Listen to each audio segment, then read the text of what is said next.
Si, en fait, je ne sais pas pourquoi, finalement, David a décidé de ne pas parler de la DNS, de ne pas parler de l'éthique, a consacré les trois quarts de sa présentation à m'en remercier. Donc, merci beaucoup, je le remercie en retour, bien évidemment. Alors, moi, en fait, comme finalement ça a été un petit peu dit, je vais vous parler de l'éthique du numérique en santé et des travaux qui sont réalisés justement à la DNS pour essayer d'en faire la promotion.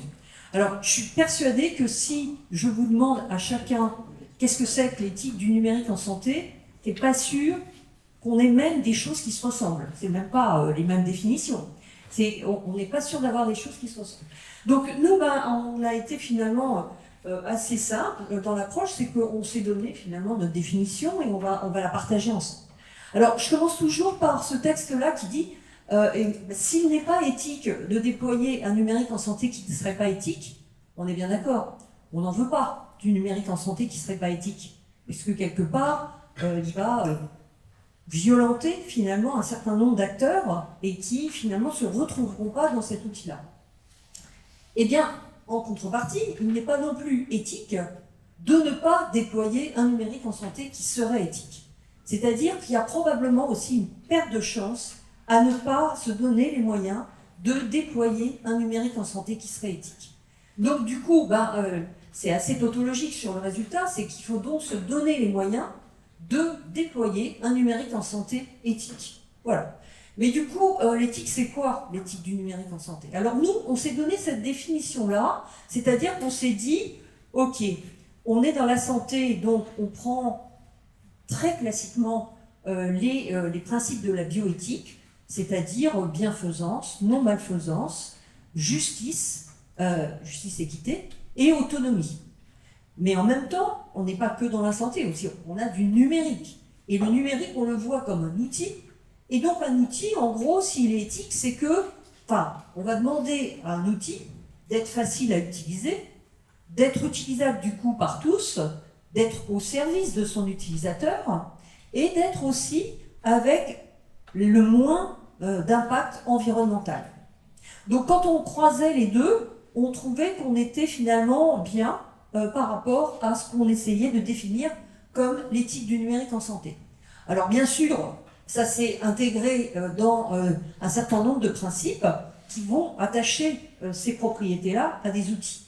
Des outils numériques, des services numériques, les outils donc du quotidien, d'une part des professionnels de santé de plus en plus, mais aussi des patients de plus en plus.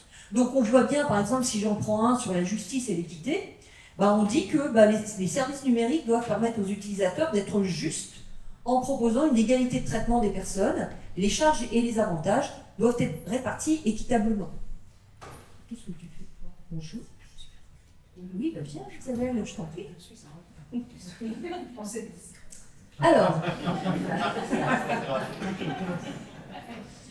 Alors, du coup, j'ai beaucoup travaillé à expliquer ce qu'était le numérique en santé, avec des mots, en fait. Et finalement, je me suis rendu compte que c'était pas forcément tout le temps explicite. Et peut-être que je passais à côté de l'effet de définition que j'essayais d'avoir.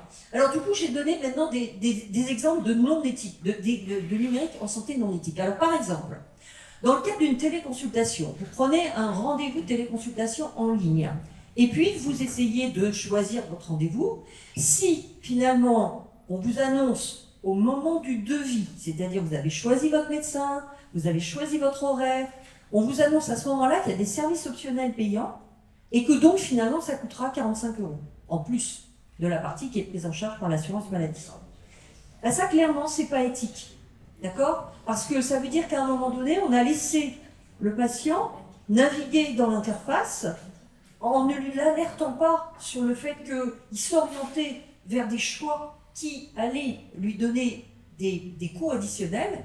Et donc ça, c'est pas éthique. En fait, ça, c'est un numérique qui balade et qui balade vers des frais qu'on n'a pas choisis. L'explication des modalités du préfiltrage des alertes dans le cadre de la télésurveillance. Donc, en gros, dans le cadre d'une télésurveillance, un professionnel de santé qui est opérateur, donc le professionnel médical, il peut avoir un sous-traitant à qui donc il sous-traite le préfiltrage des alertes. C'est-à-dire de lui faire remonter que les alertes qui sont effectivement des vraies alertes, on va dire, et puis tout le reste, les aléas, les choses un peu bizarres, les problèmes techniques, etc., c'est pris en charge par le sous-traitant. Mais il y a quand même ce côté où il y a une prise en charge des alertes par le sous-traitant. Et du coup, il y a en gros des conventions qui doivent être établies entre comment ça va fonctionner cette relation.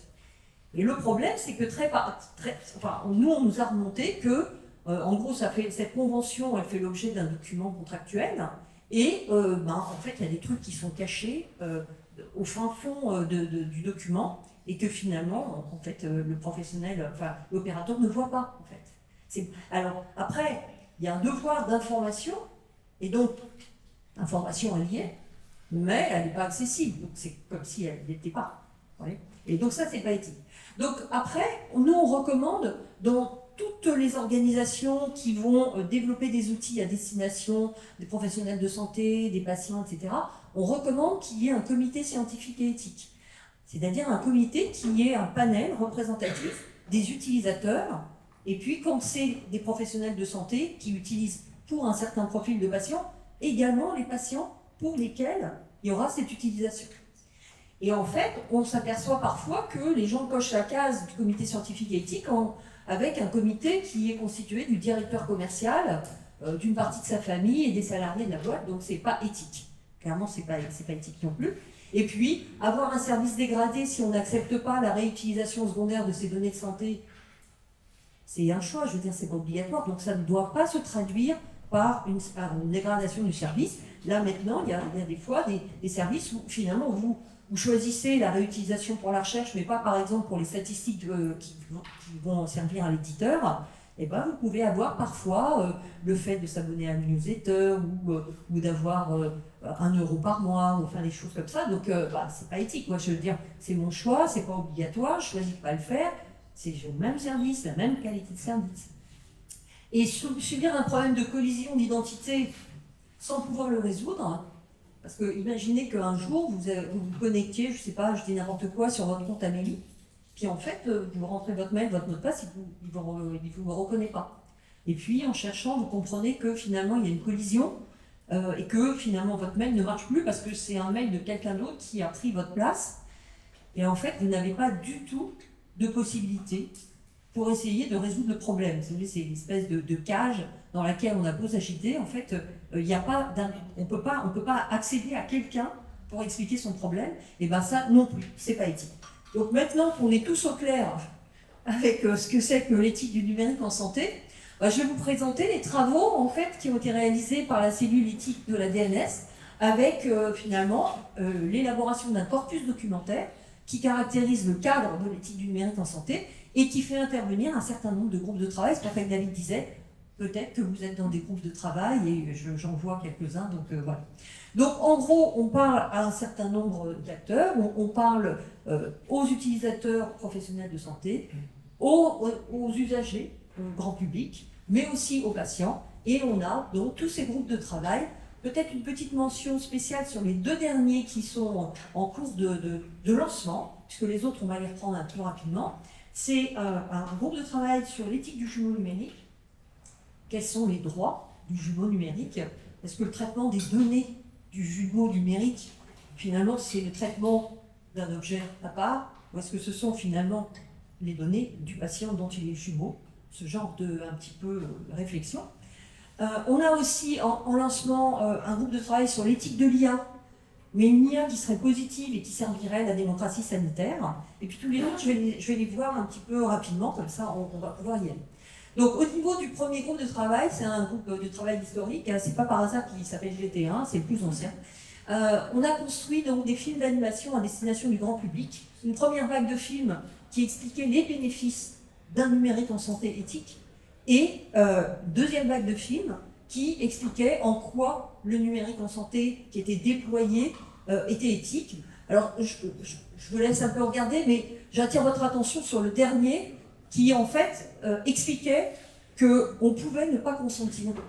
Que c'était pas, quand on demandait le consentement, c'était pas pour l'obtenir forcément, et qu'on était en droit de ne pas consentir et d'avoir la même qualité de service. Alors ça, c'est le premier groupe de travail. Le deuxième, je passe. Après, je vais peut-être un petit peu rester 2-3 minutes sur celui-là. Donc, le troisième groupe de travail, c'est un groupe de travail qui est né très très tôt sur l'éthique de l'IA en santé. Donc, assez rapidement, on s'est rendu compte que probablement l'IA, outre l'algorithmisation de la relation de soins et de la vie des uns et des autres, ça pouvait avoir même d'autres impacts. Donc, on avait commencé par proposer un guide avec des recommandations de bonnes pratiques pour intégrer l'éthique by design, c'est-à-dire l'éthique dès le début de l'élaboration de la solution d'IA en santé, avec une phase de cadrage où on associait les recommandations, une phase de collecte des données, on associait des recommandations, une phase de pré-traitement des données avec des recommandations, construction de l'algorithme recommandation, et également l'évaluation et puis la mise en production. Et puis plus récemment, en fait, on a fait évoluer ce guide de bonne pratique pour une éthique by design en IA, pour avoir un guide d'implémentation d'un système d'intelligence artificielle en santé qui serait éthique. Et là, on retrouve un certain nombre de critères qui sont positionnés sur les étapes du cycle de vie de l'élaboration. Je vais peut-être attirer votre attention sur peut-être 2-3 d'entre eux, qui vraiment me paraissent importants. Au niveau de la conception d'algorithmes du SIA, il y a un critère d'éco-conception du SIA et de lutte contre l'obsolescence des équipements. C'est-à-dire, en gros, on doit donner les moyens de construire un système d'intelligence artificielle avec un impact environnemental qui soit le moindre et surtout qui n'ait pas besoin qu'on achète la dernière génération des matériels pour pouvoir le faire tourner. Pareil, le bilan carbone de la fabrication. Ensuite, il y a celui qui est tout à la dernière ligne de l'évaluation du SIA. C'est la performance du SIA doit être identique pour tous les publics couverts. Donc là, en fait, vous connaissez sans doute un petit peu comment ça se construit, un système d'intelligence artificielle. Donc au jour d'aujourd'hui, alors après il y a plein d'IA avant, hein. Au jour d'aujourd'hui, c'est essentiellement une IA connexionniste. Donc en fait, vous avez une population d'apprentissage avec laquelle vous allez apprendre un algorithme, vous allez entraîner un algorithme. Je prends un exemple. Imaginons que vous essayez finalement de prédire le fait qu'il y ait une tumeur suspecte de cancer au niveau des mammographies. Vous allez avoir un échantillon de mammographie à noter. On est dans un apprentissage supervisé qui vont dire ici c'est un cancer ou ici il n'y a pas de cancer. Voilà. Et donc vous allez apprendre sur cette population et puis après vous allez construire cet algorithme qui, lorsque vous allez lui donner une mammographie, va vous dire pas de lésion suspecte ou ici peut-être une lésion suspecte. Eh bien, on s'est rendu compte que les femmes à partir desquelles on avait entraîné ces algorithmes-là, c'était essentiellement des femmes blanches et que les algorithmes étaient moins performants sur les femmes noires. Donc, en fait, on apprend comme ça à voir que l'importance de la représentativité de la population d'apprentissage pour pouvoir avoir un système qui sera performant. Et donc là, en gros, on dit la performance, elle doit être identique sur tous les publics couverts. Un éditeur d'un système d'IA, il doit expliquer que c'est un système qui fait ça, donc la fonctionnalité, et qui s'adresse à tel public. Et à l'intérieur de ce public, il faut qu'on ait la même performance. Pas en moyenne, c'est super, mais avec des sous-populations pour lesquelles, justement, c'est moins bon. Voilà, donc il y en a d'autres. Hein. Et puis, on va aller au code de I déontologique. Donc, assez rapidement, on s'est rendu compte que, probablement, le numérique en santé, ça allait un peu bouleverser l'exercice médical et forcément il devrait y avoir un impact au niveau de code de déontologie pour prendre en compte cet impact. Et donc on a proposé des choses avec un nouvel article qui n'a pas forcément été accepté de la DNS. Enfin, c'est la proposition du CNOM. C'est la proposition du CNOM qui a été revisitée par la DNS et pour laquelle on a fait des contre-propositions qui sont encore en cours de discussion, mais en gros, on travaille aussi avec un groupe de travail dédié sur la rénovation du code de déontologie pour intégrer le numérique. Alors, les journées régionales, c'est en fait l'occasion de se retrouver aujourd'hui. Il y en a eu 15 qui ont été organisées, avec des journées vraiment à la pointe de l'envie et de l'engagement, puisque Grand Est va organiser cette année sa 5e journée. Bon, l'Île-de-France, on est très content, mais c'est votre première journée. Mais je suis sûre qu'il y en aura plein d'autres derrière, parce que vous allez voir que c'est super.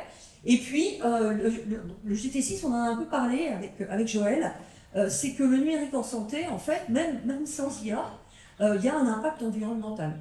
Et donc, en gros, nous, on ne veut pas forcément déployer un numérique en santé dont on sait que l'impact environnemental va contribuer au réchauffement climatique dont on sait qu'il entraîne des décès qui n'étaient pas forcément légitimes, quoi.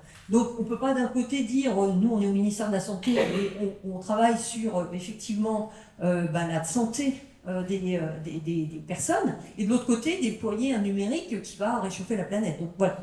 Donc en gros, comme l'a dit David, voilà les temps forts des derniers mois. Donc on a développé un éco-score pour les applications de santé, mais aussi pour la téléconsultation. Cet éco-score, il va mesurer l'impact environnemental de l'utilisation. Quand on utilise l'appli, ça coûte tant à la planète. Quand on fait une téléconsultation, ça coûte tant à la planète. Et là, c'est à la main de l'éditeur de travailler sur cet outil pour s'améliorer. Ensuite, il y a un autre outil, un calculateur d'impact environnemental qui s'appelle Eval Carbone SIH. Et là, en gros, on est au niveau d'une direction des systèmes d'information. On décrit un parc informatique et on a l'impact de cette organisation au niveau de l'année, donc ça s'appelle Eval Carbone SIH. Et puis, on a publié un référentiel d'éco-conception du numérique en santé et on a participé à un ouvrage européen. Pas tant l'ouvrage finalement qui est intéressant, mais c'est le fait qu'on soit venu trouver la France pour parler de l'impact environnemental du numérique. On ne nous a pas sollicité pour l'interopérabilité, pour la sécurité, etc. Non, on est venu nous dire, vous êtes en avance sur le sujet et faites-nous ce chapitre-là sur l'impact environnemental. Alors ça, je vais aller rapidement, c'est des copies d'écran pour vous dire comment ça marche. Donc Eval Carbone SIH maintenant est intégré dans un score qui est porté par la NAP qui s'appelle Score DD pour développement durable. Donc vous aurez les moyens de l'avoir. Puis tout à l'heure, David a aussi parlé de la planification écologique du système de santé. La DNS porte le chapitre 8 sur la feuille de route pour verdir le numérique en santé. L'éthique de la télésanté, donc on a commencé avec un travail qui proposait une grille de réflexion éthique pour l'analyse de situations complexes en télésanté. Une situation complexe en télésanté, c'est par exemple une patiente qui ne veut pas d'examen clinique et qui continue à avoir des téléconsultations avec une sage-femme. Et là, en fait, on a 6 familles. À chacune des familles, il y a des critères, des questionnements éthiques qui sont associés. On colorie en vert quand c'est oui, on colorie en rouge quand c'est non. Et en fait, la chromatique de la grille coloriée est un indicateur d'une tension éthique. Et là, c'était le cas. Et donc, ça ne vous étonne pas. Puis là, on va publier très bientôt, début juillet, parce que en fait, cette grille, elle marchait très bien pour la téléconsultation. Elle marchait assez bien pour la téléexpertise, mais pour la télésurveillance, elle ne marchait pas bien. Donc, d'un commun accord avec l'ensemble des membres du groupe de travail, on a décidé de finalement faire évoluer cette grille pour que finalement la télésurveillance puisse rentrer dedans. Et là, en fait, on a découpé comme une trajectoire, c'est-à-dire que le processus de télésurveillance est comme une trajectoire, et en fait, à chaque étape, on a rajouté des questionnements éthiques. Donc on voit, il faut vérifier la capacité de l'opérateur à expliquer la télésurveillance, mais il faut aussi vérifier la capacité du patient à comprendre la télésurveillance. Il faut expliquer sa pathologie, les prises en charge proposées, dont la télésurveillance, mais pas que. Il faut recueillir le consentement, il faut mettre en place et assurer le suivi, et puis avoir des modalités d'arrêt si nécessaire. La plateforme d'éthico-vigilance, et je vais terminer là-dessus, on a développé il y a à peu près 1 an et demi maintenant une plateforme d'éthico-vigilance. Alors on connaît bien la maternovigilance, la pharmacovigilance, l'hémovigilance, bon, on voit bien un peu le concept. Ben là, en gros, cette plateforme, c'est un moyen qu'on a donné à tous les utilisateurs de services numériques en santé de nous faire remonter des signalements en rapport avec un questionnement éthique au moment où ils ont utilisé. Et donc, en gros, c'est un moyen, finalement, d'expression de la démocratie sanitaire qui devrait être, finalement, apprécié par les utilisateurs, puisque, quelque part, on leur fait un retour sur comment améliorer leur outil. Et on a publié un rapport, après la première année, un rapport d'activité, où on expliquait qu'il y avait 3 grandes catégories de signalements: les demandes d'accès injustifié à des données, le défaut de transparence, et puis des anomalies comportements pas normaux, quoi. Bon, là, c'est comment ça fonctionne. Et voilà. Merci beaucoup.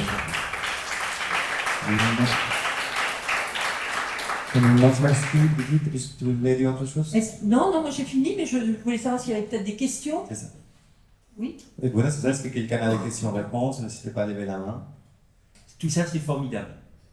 Mais Et j'y adhère sans aucune réserve. Comme ça. peut-être te présenter. Alors, Jean-François Thibault, vice-président de la Fédération française des diabétiques, j'interviendrai tout à l'heure. Tout ça, c'est formidable. Et ce qu'il y a de plus formidable, c'est ce que tu as dit et ce qu'a dit David tout à l'heure, c'est que tout ça, ces outils de la confiance, ça a été construit par design dès le départ.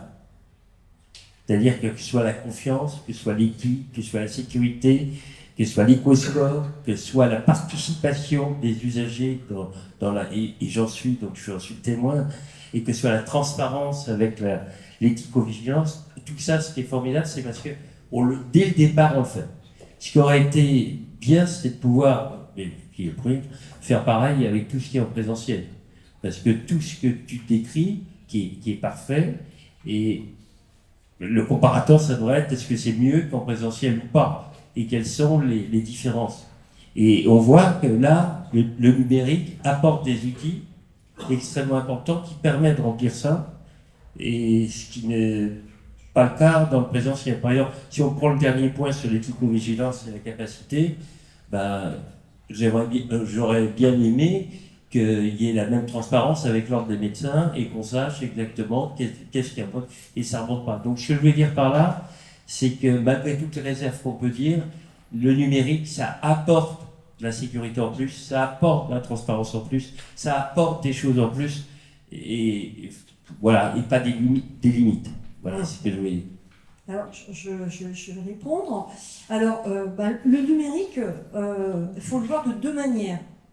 C'est la numérisation de quelque chose qui existait avant, et c'est la possibilité de faire tellement plus avec qui ne pouvait pas être fait avant. Donc, en gros, il faut bien comprendre que le numérique, c'est pas juste numériser les pratiques d'avant. Ça, par exemple, la télésurveillance, ça n'existait pas avant. Voilà. Ça n'existait pas. La téléconsultation, on peut dire, bah oui, c'était une consultation, par téléphone, on rajoute l'image, ok. Mais la télésurveillance, non. Et puis, en gros, ce qui n'existait pas avant, avec des dossiers papier, c'est la fluidité des données. C'est ça, en fait, le problème. C'est que, parce qu'elles sont numérisées, les données, en fait, elles sont partout. Et c'est ce cheminement, c'est ce trajet des données qui doit être rendu transparent pour que les gens dont c'est les données soient en confiance avec la globalité du système. Dès lors qu'il y a des choses que les gens découvrent comme ça par hasard, qui remet en question le fait qu'ils croyaient que c'était autre chose et que donc ils se sont trompés et qu'on leur avait pas dit et que du coup, mais qu'est-ce que c'est ça? Ça, c'est très mauvais parce que ça casse la confiance, ça installe la défiance, très difficile de réparer derrière. Mais je crois que c'est surtout ça, le numérique. C'est qu'effectivement, ça peut faire... évidemment, il y a des bénéfices extraordinaires, et c'est pour ça qu'on est tous là aujourd'hui. Parce que sinon, si avec des inconvénients, ça va. Mais il faut aussi se donner les moyens d'écarter, en tout cas, d'avoir d'abord un engagement à faire, et une manière de faire, et une réalisation de l'action, à écarter la possibilité des dérives, le fait qu'il pourrait y avoir effectivement des contreparties à l'utilisation du numérique dont on n'a pas envie. Là, en fait, ce qu'on veut, nous, c'est que les bénéfices du numérique en santé. On ne veut pas les inconvénients. J'ai un autre petit truc, avant peut-être qu'il y a peut-être une autre... Oui. Merci, moi je suis citoyenne, on va dire. Je voulais savoir comment les acteurs, qu'ils soient développeurs de systèmes d'IA, qu'ils soient professionnels de santé ou qu'ils soient patients, s'emparent concrètement de ces repères. Parce que pour moi, ces repères sont éthiques, sont aussi des guides pour l'action. Mais concrètement, quand on est développeur, quand on est professionnel de santé et quand on est patient, tout ça est parfois peu concret.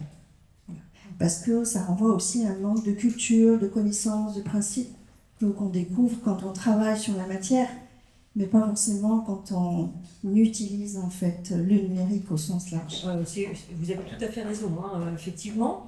Les patients, on les éduque justement, il y a toute une formation avec un réseau d'ambassadeurs sur l'espace santé, il y a quand même les fédérations de patients, France Asso Santé a un service dédié pour répondre à des questions sur le numérique. Moi je trouve qu'entre le moment où on a commencé le sujet en 2019 et aujourd'hui, là voilà, cette question-là, on ne l'aurait pas eu en 2019. Vous voyez, donc il y a une maturité de l'ensemble de l'écosystème, patients, mais aussi éditeurs. Il y a une maturité qui s'est construite par rapport à justement la compréhension des avantages, mais aussi des risques.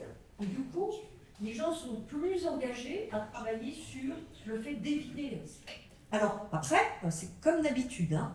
Il y a des gens qui vont être convaincus, qui vont aller plus loin que ce qu'on demande, parce que ils sont convaincus, ils sont engagés, ça fait du sens. Puis il y a des gens qui vont juste cocher la case. D'ailleurs, en gros, on m'a demandé ça, ok, je le fais à minima, mais hop, ça y est, c'est fait. Mais ce qu'on espère, c'est que ce sens-là, qui finalement commence à se construire avec les efforts de tout le monde, hein, pour essayer de bien faire comprendre les choses, et puis, bon, les générations qui passent aussi, hein, il y a quand même des jeunes qui sont formés, qui pratiquent le numérique. Par exemple, il y a 10 ans, quelqu'un qui avait 50-60 ans, c'était pas bon. Aujourd'hui, celui qui a 50-60 ans, qui avait donc 40-50, voilà, ils sont plus aguerris avec le numérique, donc le numérique en santé, et du coup, ils vont être plus exigeants aussi. Donc, c'est ça les choses. D'un côté, on a des éditeurs qui sont en train de comprendre, avec ceux qui ont déjà compris, engagés, qui en font plus, et puis ceux qui finalement ne sont pas engagés. Et puis, il y a des utilisateurs qui sont aussi en train de comprendre, et en général, eux qui sont naturellement engagés, on va dire. Parce que quelque part, ça tourne autour d'eux. Les patients, ça tourne autour d'eux. Et les professionnels de santé, en tant qu'utilisateurs de ces patients informatisés, ils veulent aussi le confort de l'utilisation, le fait de ne pas être à rentrer dans des cases où ils n'ont pas envie d'aller, etc. Donc, c'est un processus qui se construit, on l'accompagne du mieux qu'on peut, mais de toute manière, il y a un environnement qui fait que c'est quelque chose qui se construit. Oui, Michel ? Je me présente Michel Elissouzan, je suis médecin interniste soins palliatifs et maintenant à Total Lieu soins narratifs. Comment faire pour que, là, cette éducation, on voit bien qu'aujourd'hui, il y a ce processus de maturation et on s'en réjouit, mais également qu'elle puisse avoir une dimension systémique. J'entends par là que parfois les cliniciens eux-mêmes peuvent être dans l'ignorance des difficultés rencontrées et que les patients ne feraient pas remonter. Et donc peut-être comment intégrer dans cette éducation un questionnement, un souci des cliniciens à l'endroit des patients pour voir comment ça se passe pour eux avec le numérique. Alors, il y a deux choses qui se font. La première chose, c'est que, comme vous le savez peut-être, il y a maintenant une matière dans le cursus des futurs professionnels de santé qui s'appelle santé numérique. Donc, en fait, c'est une matière qui est obligatoire par un arrêté, je crois, de 2022. Et en fait, ça a commencé à être obligatoire pour les étudiants en médecine à la rentrée 2023 et pour tous à la rentrée 2024. Donc, au jour d'aujourd'hui, les infirmiers, les médecins, les pharmaciens, les chirurgiens-dentistes, les pédicure-podologues, les orthophonistes, les orthoptistes, les kinés, ils ont tous 28 heures de santé numérique. Alors, nécessaire mais pas suffisant, bien entendu. 28 heures, c'est que 28 heures. En plus, c'est un enseignement du premier cycle. Donc, c'est vrai que quand ils sortent des études, le tableau a complètement changé. Mais, en fait, l'important, c'est de les sensibiliser à ces outils, aux risques, aux réglementaires, à ce que ça apporte comme bénéfice. Et ça ne sera pas les mêmes outils qu'ils trouveront en sortant des études, mais au moins des graines auront été plantées et finalement qui seront probablement plus aguerries. Voilà. Donc ça, on compte là-dessus. Et puis, il y a tout ce qui se passe au niveau des fédérations de patients, des associations de patients. En gros, il y a un accompagnement aussi à ça. Alors ça, c'est moins organisé, même si je crois qu'il y a un projet d'avoir cette formation-là au niveau des collèges et lycées. Mais ça, par contre, il n'y a pas de texte, je ne peux pas en parler plus que le fait qu'on en parle. Voilà. Voilà, il y a les professionnels de santé maintenant, en fait, les futurs professionnels, ils ont en formation initiale cette santé numérique. Par ailleurs, il y a aussi des formations continues qui se mettent en place au niveau du DPC, développement professionnel continu. Au niveau du DPC, il y a effectivement les DPC prioritaires, les sujets prioritaires avec la santé numérique qui en fait partie.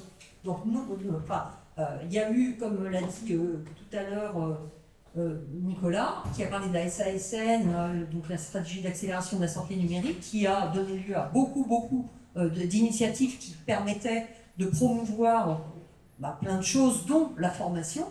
Et il y a eu un appel à manifestation d'intérêt compétences et métiers d'avenir en santé numérique, qui a été lancé au niveau national, avec justement le fait d'impulser finalement l'élan, puisque c'est réglementaire, de toute manière l'enseignement, normalement il n'y avait pas besoin, mais quand même, il y a eu des financements pour que les gens s'organisent, produisent des ressources pédagogiques à destination des étudiants sur la santé numérique, et un référentiel de compétences qui a été aussi publié dans le texte réglementaire. Donc c'est quelque chose qui se met en route. Alors, si j'ai encore peut-être, je ne sais pas s'il y a encore des questions, si j'ai juste une minute peut-être pour allumer un petit... Oui. Merci beaucoup, c'était effectivement tellement riche et passionnant qu'il fallait un petit peu de temps pour élaborer une question qui quand même me tracasse beaucoup, qui en tant que représentante des personnes âgées de mon département dans plusieurs structures comme vice-présidente du CDCA, membre de la CRSA, je travaille depuis des années sur ces questions. Moi, je vais plutôt travailler du côté du droit. Parce qu'effectivement, quand même, entre l'éthique et les droits, il y a une petite parenté parfois. Hein. Bon, les droits fondamentaux, notamment, le respect de la vie privée et un certain nombre de choses. Mais je partage complètement ces préoccupations. J'étais étonnée que dans votre présentation, vous ne fassiez pas beaucoup de place à la sécurité, parce que je crois que c'est quand même, là aussi, une des grandes questions de notre acculturation, finalement, à cette merveilleuse possibilité de faire des choses formidables, mais qui ouvre aussi une merveilleuse possibilité à des gens délinquants de faire des choses très efficaces pour leur profit à eux, et pour tout un tas de gens aussi à se faire complètement avoir par des gens très malins. Donc, comme toutes les grandes découvertes, eh bien, ça ouvre des perspectives formidables, mais comme l'humanité est toujours capable du pire comme du meilleur, ça ouvre aussi des risques formidables. Donc, par rapport à ça, ma question, ce que j'aimerais partager finalement avec vous, c'est effectivement cette question de la sécurité, mais vue sous l'angle d'une dialectique entre sécurité et liberté. Liberté de pouvoir accéder à ces données, mais sécurisation de la façon dont l'accès va être protégé, tout en étant facile. Et dans énormément des sujets que vous avez développés, je trouve qu'il y a cette problématique-là, cette dialectique finalement. Et il y a des arbitrages à faire. Parce qu'on ne peut pas avoir tout à la fois, on le sait bien. Il y a des arbitrages à faire, il y a des choix.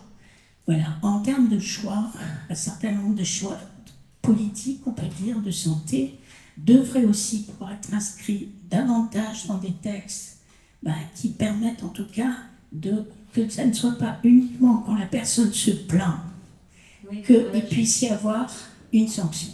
C'est-à-dire qu'il y ait quand même un peu plus fortement des obligations, parce que pour l'instant tout ça est très optionnel, ce sont des préconisations, des recommandations, mais c'est très peu inscrit. Alors, effectivement, je suis ravie qu'il y ait quelque chose qui devienne inscrit dans le code de déontologie des médecins, par exemple, parce que le code de déontologie des médecins, lui, il prévoit un système de sanctions, certes disciplinaires, mais néanmoins, voilà, il y a des choses qui ne sont pas permises. Et pour l'instant, dans le numérique, eh bien, finalement, beaucoup de choses sont préconisées, mais très peu de choses sont obligatoires. Voilà, c'était juste ce que je voulais partager avec vous.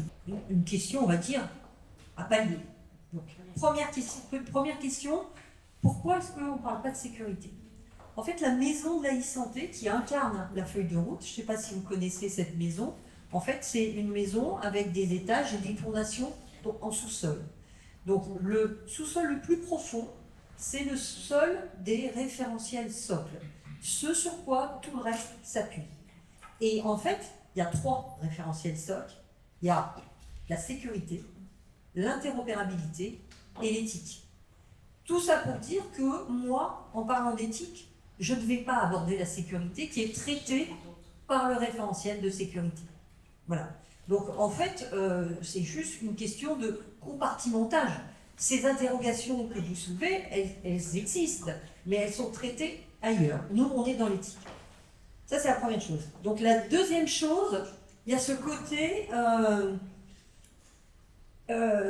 avec le numérique, il y a des services, mais en même temps, ces services sont récupérés à mauvais escient par d'autres.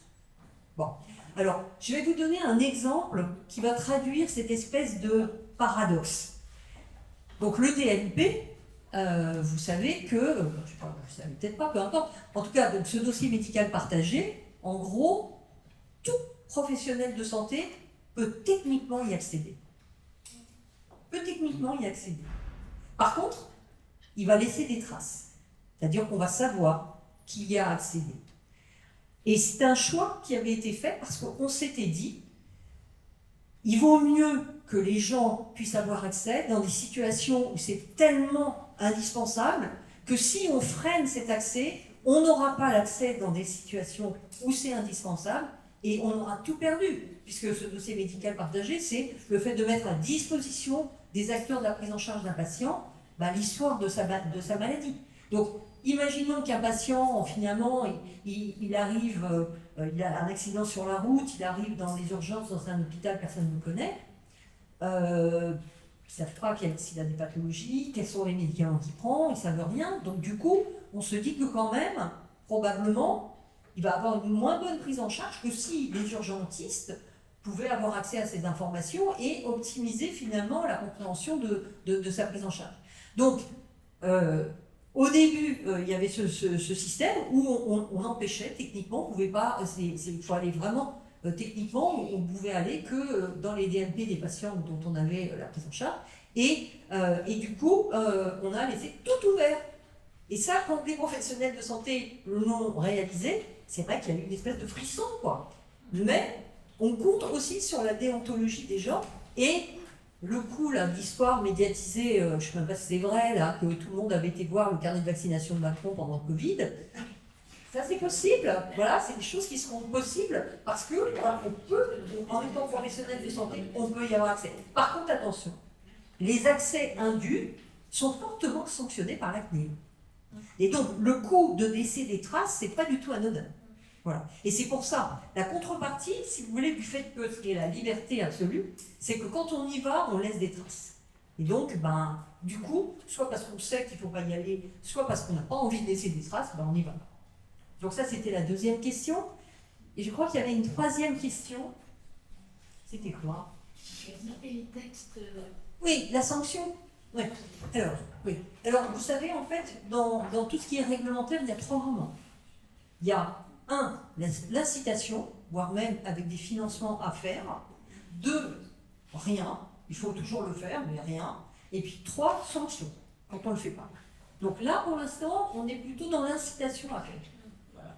Donc il faut attendre les étapes. Par exemple, je sais qu'on est en train de préparer des textes pour donc, qu'on appelle les décrets sanctions qui sont dans les tuyaux aujourd'hui, pour justement des téléconsultations qui ne seraient pas strictement dans les clous. Mais c'est pas pour maintenant. Pour l'instant, on est en train d'essayer de promouvoir. Voilà. C'est le code ordinaire du commerce. Ouais, c'est ça. Pour l'instant, c'est comme ça. Mais après, il y a quand même des choses. Et peut-être un petit truc pour finir, parce que je vois que je voulais juste vous dire un petit truc sur l'IA. Donc là, on en a parlé, puis après, ils sont partis les deux, donc je vais pouvoir y aller. Donc, en fait, l'IA, c'est fantastique. C'est fantastique, ça fait des tas de trucs, ça nous aide beaucoup, ça fait un peu mieux, plus vite que ce qu'on fait nous, des fois ça fait même un peu mieux. Bon, attention, parce que là, du coup, les contreparties, outre l'impact environnemental dont je crois que tout le monde est conscient, la contrepartie majeure pour moi, c'est le déclin cognitif. Voilà. Donc, du coup, il faut utiliser avec parcimonie, quoi. C'est-à-dire, ok, effectivement, ça peut rendre des services et ça peut finalement améliorer des choses qu'on ferait par ailleurs peut-être un peu moins bien. Mais il ne faut pas non plus devenir dépendant, donc techno-dépendant, et finalement ne plus savoir réfléchir, ne plus savoir penser, ne plus avoir d'idées, ne plus savoir créer. Parce que quand on utilise l'IA, en fait, c'est pas moi qui dis, hein, mais c'est physiologique. En gros, petit, on construit finalement, on a un stock de neurones, hein, c'est le même, on construit les liaisons, donc les synapses, au fur et à mesure qu'on apprend, on construit les synapses, voilà. Mais au fur et à mesure qu'on ne les utilise pas, ces synapses, parce qu'on perd l'habitude de raisonner, de penser, de réfléchir, en fait, elles se détruisent. Et du coup, on s'installe comme un validateur. Donc après, il y a des cortex, machin, qui sont plus mobilisés. Je vous fais l'économie de tout ça. Et du coup, on n'est plus capable, en fait, de créer par soi-même. Un article qui vient de sortir hier, il y avait 3 bras. On demandait à des groupes de personnes de construire un essai sur un sujet donné, on s'en fout. Donc il y avait un bras qui faisait avec l'IA de type LLM, donc ChatGPT par exemple, un bras qui faisait avec un moteur de recherche, et un bras brain only, qui faisait qu'avec sa tête. Et du coup, en fait, ils ont analysé les encéphalogrammes, etc. Et en fait, ça ne stimulait pas du tout les mêmes régions, bien entendu, mais surtout, quand on leur a posé des questions à chacun sur l'essai qu'ils avaient élaboré eux-mêmes, et ben, ceux qui avaient fait avec ChatGPT, ils ne savaient même pas de quoi ça parlait. Ceux qui avaient fait moteur de recherche, ils savaient un peu de quoi ça parlait, mais là où finalement c'était mieux articulé, c'était ceux qui l'avaient fait par eux-mêmes. Donc pour moi, en fait, l'IA, c'est comme le tabac. Au début, on a cru que c'était super, machin. Maintenant, il fallait qu'on cherche tous à arrêter le tabac. Mais là, peut-être qu'il y aura un effet rebond et qu'on cherchera tous à finalement se désintoxiquer de l'IA. Ça sera mon dernier mot. Merci.